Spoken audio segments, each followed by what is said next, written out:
Mesdames et messieurs, chers amis, soyez les bienvenus une fois de plus pour cette traditionnelle célébration des fêtes de Wallonie qui commence par ce discours, se poursuit par le cortège et par toute une série de fêtes et libations tout au long du week-end.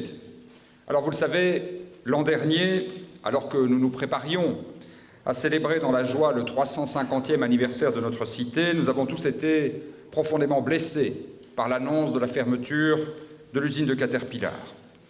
Nous nous sommes alors engagés collectivement à tout mettre en œuvre pour permettre aux travailleurs de Caterpillar et de ses sous-traitants de retrouver un emploi et d'intensifier nos efforts pour la reconversion de notre région.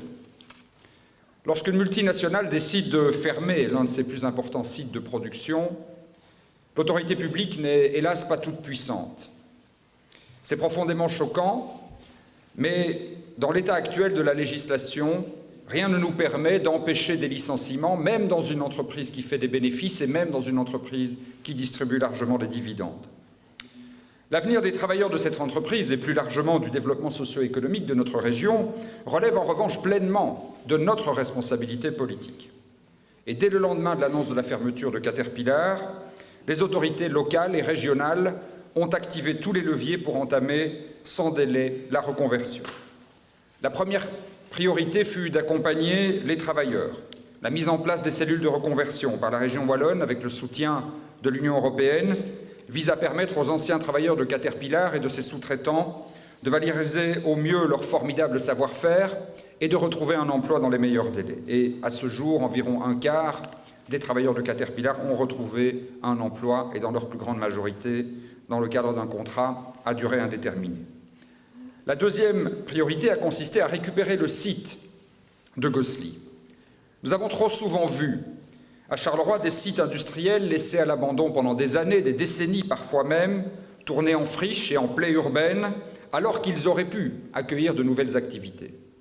Pour ne prendre qu'un exemple, entre la fermeture de la fonderie Léonard Gillot à Marchiennes et la fin de l'assainissement, il s'est écoulé pas moins de 50 années. 50 années au cours duquel ce site est resté gelé et à l'état de friche. Nous ne pouvions évidemment pas prendre le risque qu'il en aille de même du site de Gosselies. Nous avions pris l'engagement de les récupérer et nous avons tenu cet engagement. Et pour qu'un tel site prenne toute sa valeur, il fallait qu'il soit aussi inscrit au cœur d'un vrai projet.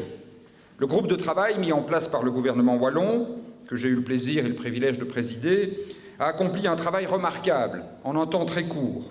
Nous avons mobilisé les meilleurs industriels de notre région, quelques universitaires qui ont accepté de prendre de leur temps et de mettre à notre disposition à la fois leurs connaissances et leur carnet d'adresses pour qu'ensemble, nous puissions penser un plan de redressement global pour notre région. Nous savons qu'aucune activité industrielle ne naît du néant. La plupart du temps, elle se déploie à partir d'une activité préexistante qui se diversifie, qui s'amplifie en tirant le meilleur de développements technologiques récents. Or, Charleroi est riche d'une histoire industrielle qui se prolonge dans les temps présents. Dans le verre, la chimie, l'acier, les constructions mécaniques, l'aéronautique, le spatial, plus récemment dans les biotechnologies, le recyclage des matériaux, les technologies de l'image, la logistique, nous avons un savoir-faire absolument remarquable et reconnu sur la scène internationale. Au-delà des stratégies propres à chaque entreprise et à chaque secteur, le plan Catch pour Caterpillar Charleroi vise à créer les interactions et les vues d'ensemble qui permettent d'accélérer et d'amplifier ce mouvement de reconversion industrielle. Il s'inspire des meilleures pratiques d'un État stratège, il mobilise intelligemment les ressources publiques et il n'oublie pas de valoriser le capital spatial de notre région. L'accueil très positif qui a été réservé au plan Catch dès sa divulgation dans tous les milieux et bien au-delà de notre région de Charleroi est en soi un premier succès. La mise en place d'une cellule de suivi qui veillera à l'exécution du plan et à entretenir la dynamique en étroite collaboration avec les acteurs publics est le gage d'autres succès. Nous nous sommes fixés l'objectif ambitieux, vous le savez, de créer entre 10 et 12 000 emplois nouveaux au cours des 10 prochaines années. Et je suis convaincu que nous y arriverons. Nous aurons besoin du soutien de tous, et notamment des autorités régionales, et j'évoquerai d'ailleurs cet enjeu essentiel dès ce lundi avec le nouveau ministre wallon de l'économie qui m'a d'ores et déjà assuré de sa volonté de soutenir notre plan de développement malgré le changement de majorité.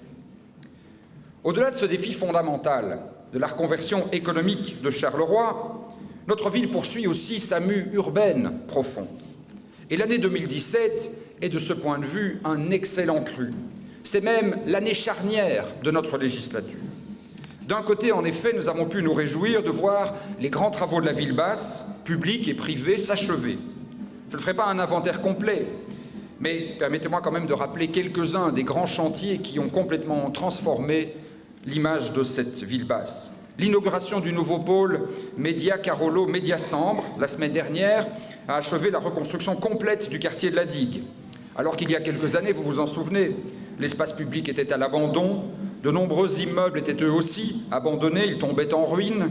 La place aujourd'hui est devenue un haut lieu de la vie Carolo, où les fêtes populaires se succèdent et l'on n'y trouve pratiquement plus une cellule vide.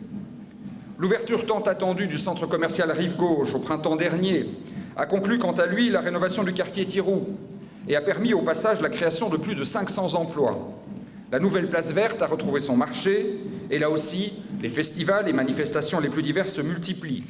Les rues environnantes, qui sont les artères commerciales historiques de notre cité, voient arriver de nouvelles boutiques chaque mois. Et si, on le sait, le bas de la rue de la Montagne a souffert du déménagement de quelques grandes enseignes, nous travaillons intensément avec les propriétaires à sa revitalisation.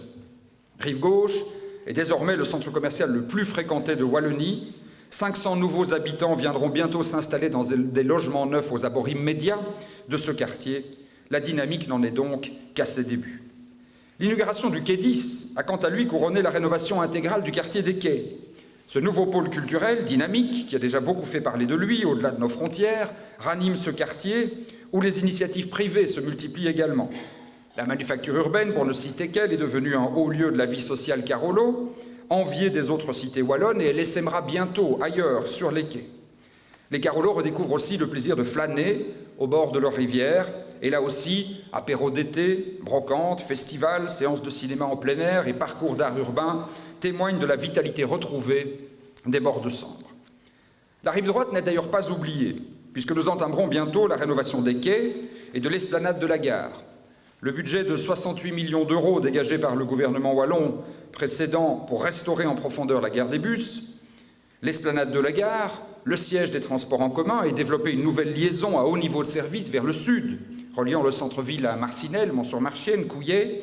Tout cela fera de cette importante entrée de ville un nouveau nœud de communication et un modèle de mobilité collective. Enfin, le quartier des Rivages, qui a longtemps eu triste mine et qui portait un nom peut-être poétique mais correspondant pas mal à l'image des lieux, eh bien ce quartier n'est pas oublié. Et vous le verrez dans quelques semaines. Le plan d'un tout nouveau quartier de vie, qui sera amené à s'y développer dans les 5 prochaines années, vous sera dévoilé. Et sans déflorer l'annonce qui sera faite avec nos partenaires privés et publics, je peux d'ores et déjà vous dire que, outre une marina, financée par les fonds européens et wallons, on y trouvera 5 nouvelles tours de bureaux, du commerce de proximité, des équipements collectifs et des centaines de logements neufs inscrits dans un concept urbanistique extrêmement novateur. Attendez-vous donc à ce que l'on parle à nouveau beaucoup de Charleroi au cours des prochains mois. Si 2017 est une année charnière, c'est parce qu'au moment même où nous voyons se clore la première phase des grands travaux de la ville basse, nous allons aussi entamer la transfiguration de la ville haute. Notre tour de police, nouveau signal urbain, enrichissant ce si beau skyline Carolo, où la basilique et l'hôtel de ville tutoient au loin les terris et les cheminées de l'Aglo, cette nouvelle tour de police fut la première pierre de la mutation du haut de la ville. Les importants budgets que la Wallonie et l'Europe nous ont octroyés vont permettre d'amplifier le mouvement. Les travaux ont commencé à l'intersection des villes hautes et basses, où la transformation de l'avenue des Alliés et du boulevard d'Evreux cet été ont esquissé les grands bouleversements à venir. De vastes trottoirs, où une large place est faite à la mobilité douce, des boulevards arborés, des parvis élargis devant les écoles et les opérateurs culturels, tout cela donne une idée de la manière dont nos grands boulevards, intelligemment pensés par les urbanistes il y a près d'un siècle et demi, vont être reconfigurés dans l'ensemble de la ville haute. Le parc Astrid connaîtra lui aussi une nouvelle jeunesse tout en conservant bien sûr ses arbres majestueux et son square. Parallèlement, vous le savez, le futur quartier des Palais va entamer une nouvelle vie. Le Palais des Expositions connaîtra enfin une nouvelle jeunesse qui lui rendra son rayonnement, en même temps qu'il offrira aux riverains de nouvelles promenades dans des jardins inédits.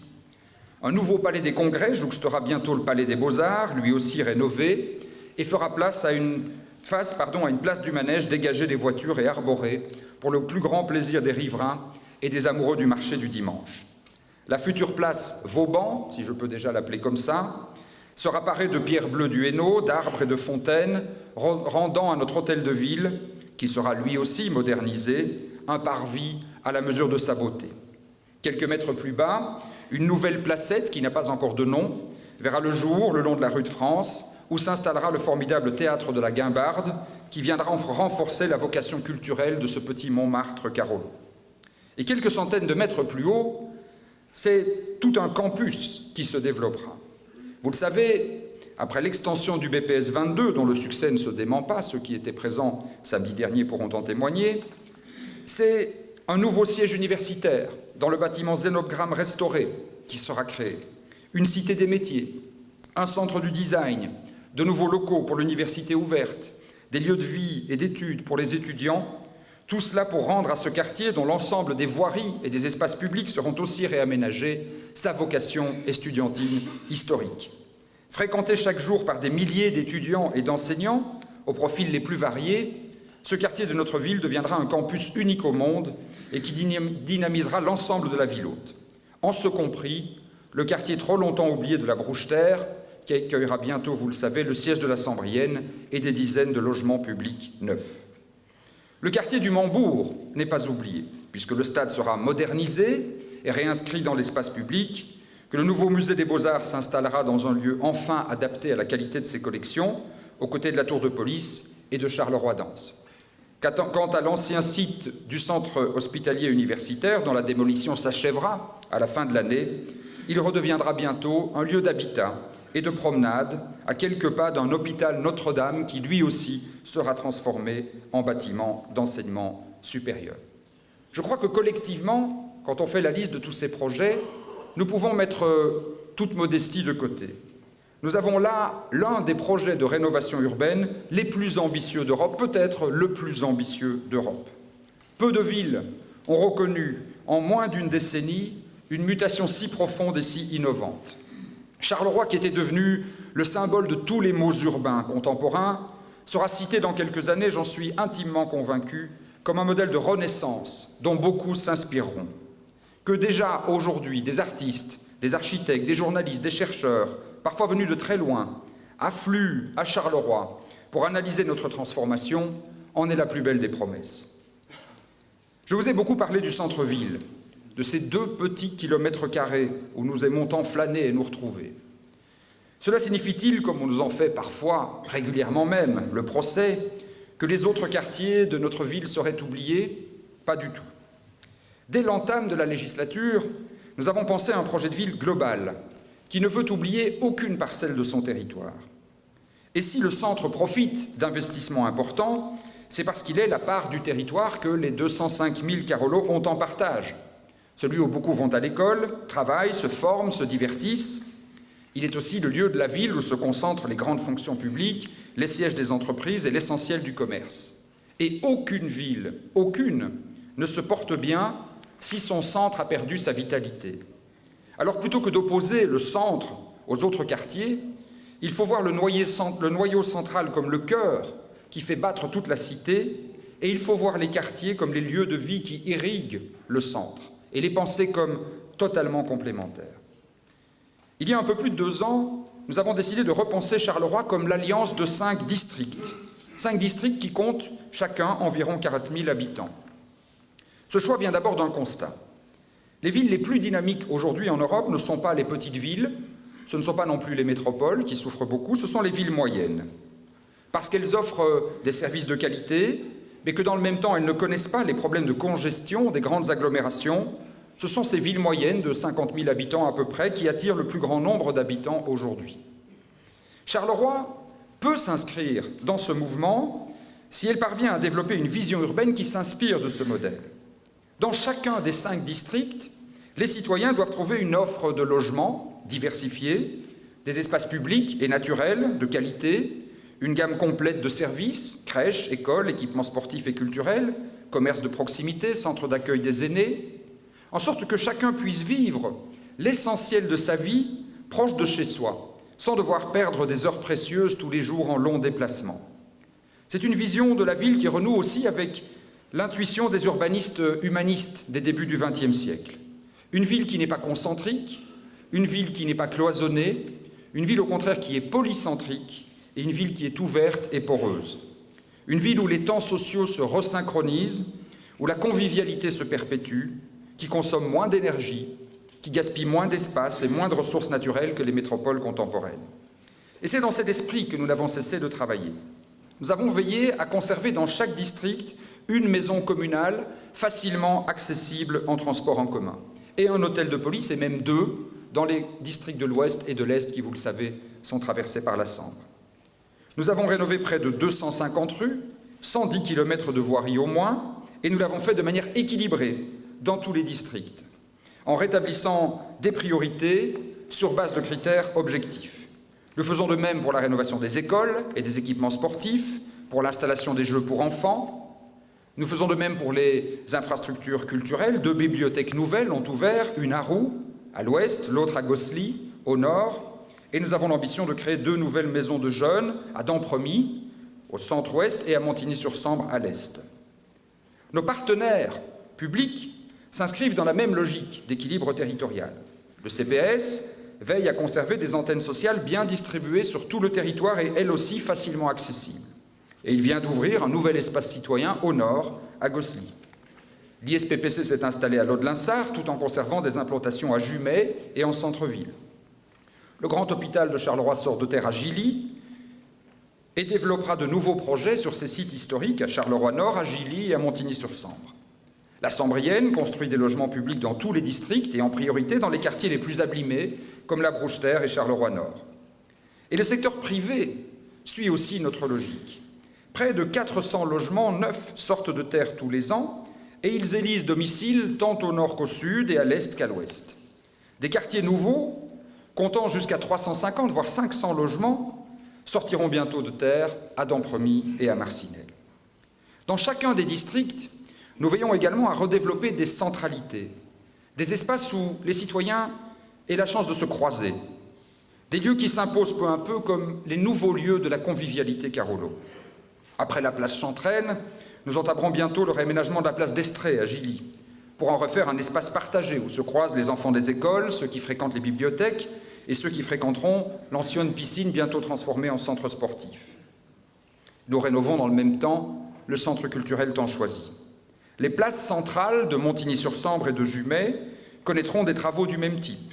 Et nous avons lancé des concours d'idées pour reconfigurer les places principales à Dampremy, à Marchiennes, à Gosselies, à Monceau-sur-Sambre.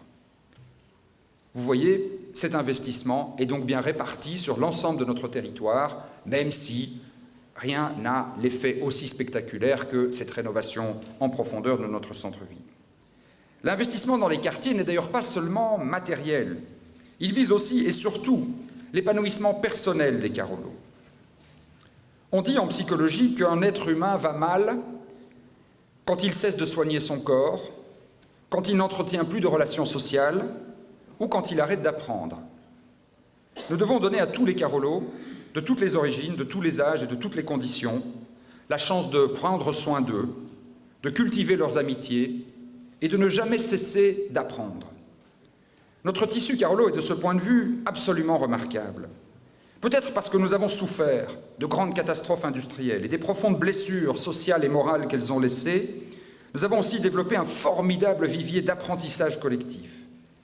On parle beaucoup de nos jours des villes intelligentes, en pensant souvent à des villes qui sont surtout dominées par des nouvelles technologies de plus en plus sophistiquées. On oublie que ce qui rend une ville vraiment intelligente, c'est l'envie d'apprendre de ses citoyens. Et elle est chez nous d'une intensité sans égale. Des crèches et classes maternelles, où l'on stimule les talents des enfants dès le plus jeune âge, jusqu'au centre des aînés, où nos concitoyens peuvent apprendre les langues, les nouvelles technologies et mille autres choses. Des écoles fondamentales aux écoles de devoir, où l'on aide chaque enfant à trouver sa voie. Des académies de musique, dont nous avons l'un des réseaux les plus denses de Wallonie, aux bibliothèques et aux clubs sportifs, où l'on développe les facultés de chacun. Des instituts de promotion sociale à l'université ouverte, en passant par les espaces citoyens, où l'on offre à ceux à qui la vie n'a pas donné toutes les chances l'opportunité de rebondir à tout âge. des jardins partagés aux institutions culturelles, où l'on s'éduque à la beauté de la nature et des arts, notre cité regorge de lieux d'échange et d'apprentissage, très souvent gratuits, toujours accessibles en tout cas, qui brisent la solitude, qui contrent le fatalisme et qui cultivent le corps et l'esprit. Ce travail à échelle humaine ne nous empêche pas dans le même temps de nous projeter dans un horizon plus vaste. Samedi dernier, à Serfontaine, nous étions quelques dizaines à jeter les bases de Charleroi Métropole. 29 communes, des Bonvillers à Couvin, de Fontaine-l'Évêque à Viroinval, qui ont décidé de s'unir pour développer ensemble un vaste projet de territoire. Au-delà des différences entre les grandes et les petites communes, entre les communes urbaines et les communes rurales, au-delà des couleurs politiques, nous voulons faire de ce vaste ensemble de 550 000 habitants un territoire modèle. Charleroi, avec ses entreprises, ses écoles, sa gare, son aéroport, peut apporter beaucoup à cette métropole en devenir de taille européenne. Mais elle profitera aussi immensément des atouts de ses voisins. Ensemble, nous pouvons attirer ceux qui, tout en travaillant chez nous, continuent d'habiter ailleurs. Ensemble, nous pouvons promouvoir mieux encore la richesse naturelle, culturelle, folklorique, gastronomique du grand pays de Charleroi. Ensemble, nous pouvons tirer les leçons d'expériences menées ailleurs, dans d'autres territoires européens dynamiques, et faire connaître les nôtres. Ensemble, nous pouvons convaincre les pouvoirs publics, qu'ils soient fédéral, régional, communautaire, de l'importance de notre bassin de vie pour le développement de la Wallonie et de la Belgique, et de la nécessité d'y investir à hauteur des ambitions légitimes de nos concitoyens. C'est donc aujourd'hui, mesdames et messieurs, un bourgmestre et un collège heureux et plein d'enthousiasme pour l'avenir que vous avez devant vous. Charleroi se relève, la ville change à toute allure, les Carolos retrouvent leur fierté, les Carolos de la diaspora qui avaient parfois eu honte de leurs origines se vantent aujourd'hui d'être de Charleroi. Cet élan collectif est visible, perceptible, et plus personne aujourd'hui n'ose le nier. Ce succès est bien entendu une œuvre collective. Si nous sommes parvenus à créer de telles dynamiques en si peu de temps, c'est, je crois, parce que nous avons réuni 3 conditions. Nous avons su d'abord fédérer toutes les forces vives. L'action publique est faible quand elle est divisée et quand elle ne parvient pas à entraîner les initiatives privées dans son élan. Or, nous sommes unis à Charleroi et plus largement à l'échelle de Charleroi Métropole. Et nous veillons à ne pas importer ici des conflits nés ailleurs. Nous parvenons aussi, grâce à d'intenses dialogues avec toutes les forces vives de notre cité, qu'elles viennent du monde des affaires ou des organisations syndicales, de la culture, de l'enseignement ou du sport, à développer des projets qui se complètent et se fertilisent. Et il est fascinant de voir à Charleroi combien les hommes et les femmes de milieux différents très très vite apprennent à se connaître et, après quelques verres, commencent à construire des projets en commun. Nous avons su ensuite faire preuve d'audace à Charleroi, à l'instar des citoyens Carolos d'autrefois, qui n'avaient pas hésité à abattre les forteresses, à détourner la rivière, à surélever les boulevards et le métro. Nous osons penser une ville qui n'est pas confite dans son histoire et qui n'est pas non plus une copie de ce qui se fait ailleurs. Une ville qui regarde devant elle, une ville qui n'hésite pas, c'est vrai, à raser, à creuser, à percer le tissu urbain, mais toujours pour le rendre plus fluide et plus convivial. Nous sommes un peu comme les citoyens des villes américaines du Nord. Nous sommes plus enthousiasmés par les progrès futurs que paralysés par le souvenir de nos gloires passées. Enfin, nous pensons Charleroi comme une ville ouverte, une ville accessible à tous, comme une ville où l'espace public doit et peut redevenir un espace civique. Nous associons étroitement les citoyens à la réflexion sur les transformations de notre territoire. Nous consultons des personnalités venues de loin, qui portent sur notre cité un regard neuf, sans complaisance et sans ironie. Et nous veillons à ce que toute transformation matérielle s'accompagne de changements immatériels. Nous ne faisons pas la fête seulement parce que nous aimons la fête, mais aussi parce que nous sommes convaincus que ces moments où les citoyens se brassent, au-delà de leurs différences, donnent son âme à la ville et inscrivent dans l'espace les émotions et les souvenirs qui en font des lieux vivants. Et puisque Charleroi est en chantier perpétuel, nous avons appris à faire la fête dans les chantiers, à peine même les travaux de rénovation finis, et nous y trouvons finalement toutes nos réjouissances. Et nous allons le démontrer, une fois de plus, aujourd'hui et tout ce week-end, en faisant la fête tout le week-end, malgré la pluie et la grisaille momentanément apaisées, parce que, vous le savez, rien n'arrête un Carolo qui a décidé de festoyer. Nous allons faire la fête en célébrant demain soir, comme il se doit, l'évidente victoire des zèbres qui font vibrer notre cité depuis la fin de l'été. Et nous allons faire la fête enfin, tout de suite, en entonnant nos chants si précieux, notre chant des Wallons, notre pays de Charleroi que nous devons au formidable chansonnier Jacques Bertrand, dont nous fêtons cette année le 200e anniversaire de la naissance. Alors bonnes fêtes à toutes et à tous, vive la Wallonie et vive Charleroi.